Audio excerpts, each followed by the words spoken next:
Good evening, everyone. I'm Lissy Bastian with your JCN News for this Wednesday, October 28th. Thanks for staying with us.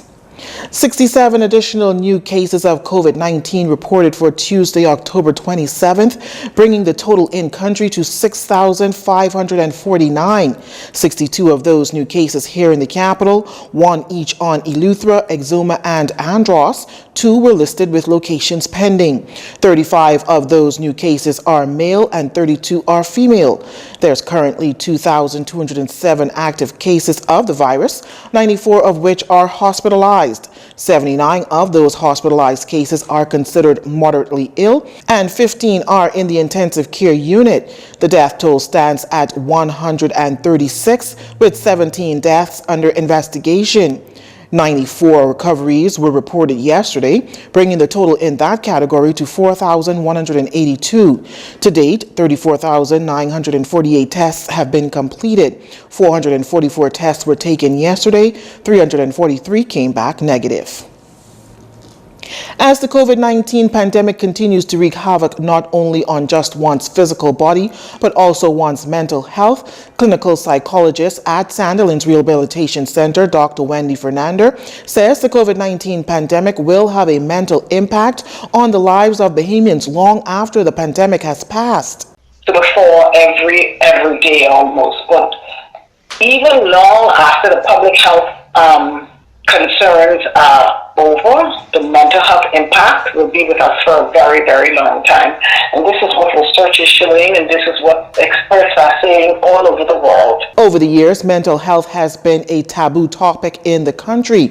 When asked if she feels as if Bahamians will finally take their mental health serious, Dr. Fernander says this. That this brings to the fore, as you stated, the realization for the need of including mental health support in every aspect, everything that one does. I think oftentimes we think of just like the public health concerns for COVID, but what was from the very onset by the World Health Organization was that mental health should be at the front and center with public health response. Dr. Fernander also sharing some tips that could help persons to cope with their mental health as the country continues the war against COVID-19. Is to engage in some of the things that have helped them to remain during these last 8 months. As I stated, just exercise.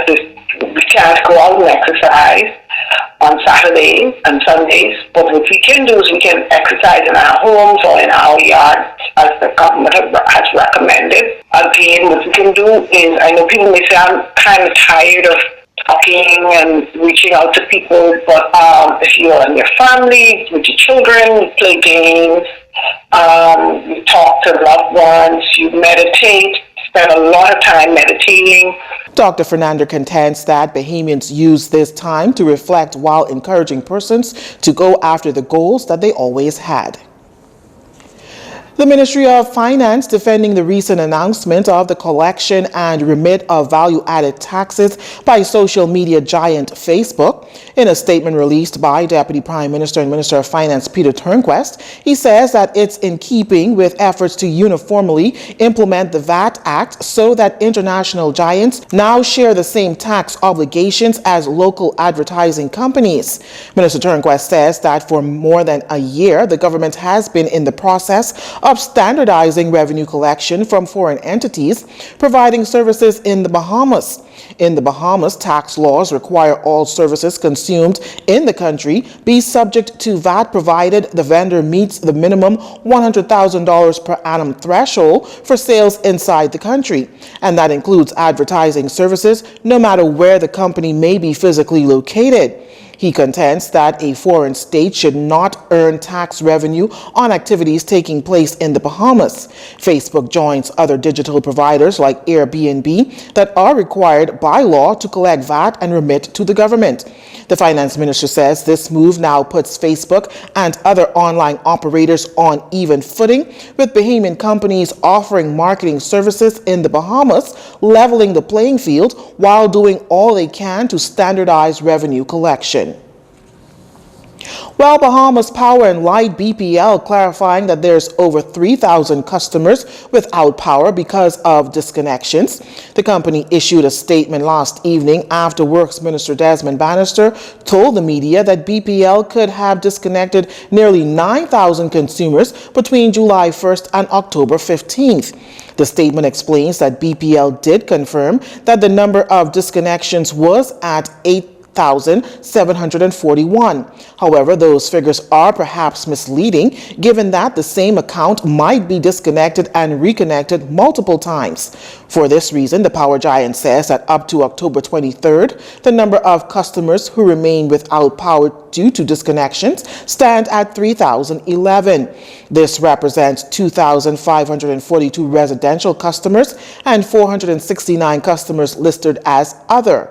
Back in July, the company announced that it would immediately resume disconnection of electricity services for residential customers who had $500 or more in arrears for more than 90 days as of April 1st. You're watching JCN News. When we return, SuperValue president calls for an end to lockdowns, and 232 Bahamians successfully complete the National Training Agency's cohort. Stay with us. This segment of the news was brought to you by Alive.